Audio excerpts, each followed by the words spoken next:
All right, let's get the detail behind all those headlines and more with the Australian's foreign editor, Gough Sheridan. Gough, welcome to the program as always on a Thursday. You're the headline act. Let's start with this highly contentious IR bill. A fight in the Senate from the likes of Jackie Lambie, the ACT's David Pocock. Give us your prediction. Are we going to see some trade-offs and they'll eventually roll over? Or will they stand on principle given how hard this will hit small business and we're told our exporters, minerals in particular? Peter, it's great to be with you. I think you're the movie star. I'm in contention for, not worst supporting actor. Look, I think they will roll over the crossbench. Labor is desperate to get this passed before Christmas because it's such shockingly bad legislation. It is so nakedly a payoff to trade unions and so aggressively gives undemocratic and unwarranted economic and political and industrial power to Labor's trade union backers that I think they'll do almost anything to get it out of the way before Christmas. So I think they'll give the crossbenchers, more or less whatever they want. And I don't think the crossbenchers, if they rejected this legislation, would establish their independence from Labor. This is shockingly bad legislation.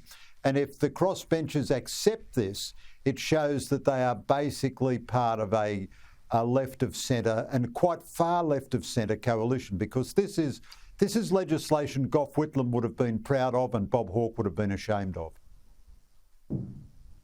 Oh, it doesn't get any sharper than that. Talk to me about the comments coming out of Beijing about our nuclear submarine deal. They're saying it's a threat to our relationship, the China-Australian relationship. Please tell me there's no way now that we're having the thawing of the relationship between our Prime Minister and President Xi that we're going to see Labor back down or try and back out of AUKUS. Peter, I don't believe Labor will back away from AUKUS at all. I've interviewed Anthony Albanese and Penny Wong and Richard Marles, and they've all reaffirmed their commitment to AUKUS in very strong ways, and Albanese has raised it with Biden and with Rishi Sunak. So I'm very critical of the industrial relations legislation, but I think Labor's been very good on national security. But what this Chinese criticism of AUKUS shows us is that the kiss and make up between Xi and Albo is just a change in tactics by Beijing. They have all the same objectives that they've always had. They want to subvert our politics. They want to damage our national interests. They want to harm our alliance with the United States. And they want to prevent us from having any capability of defending ourselves. They're building nuclear weapons as fast as they possibly can. But the prospect of us having a nuclear-powered submarine fleet sometime in the late 2040s is somehow or other a threat to global peace.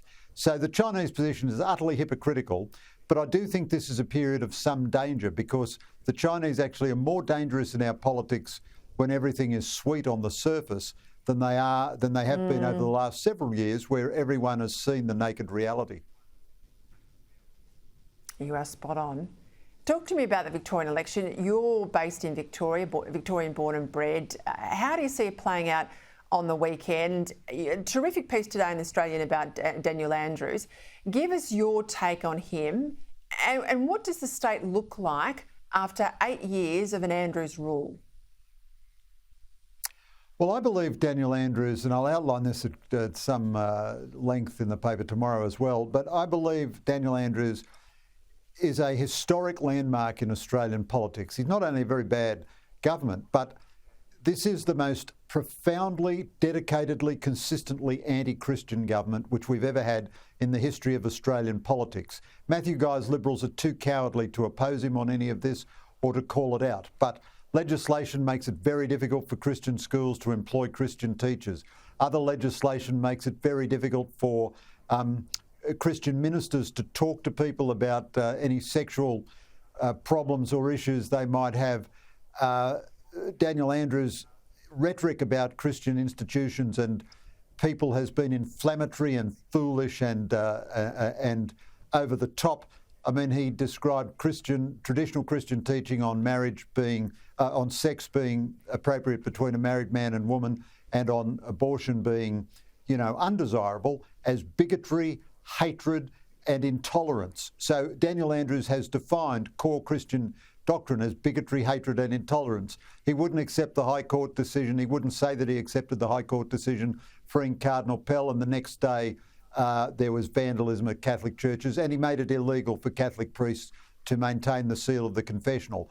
This is a root and branch attack on Christianity by the Victorian government, the like of which we've never seen before. And the tragedy is compounded by that profile in cowardice, Matthew Guy, whose state Liberals won't stand up for anything. And indeed, they expel active Christians from their own caucus even more eagerly than Daniel Andrews does from his.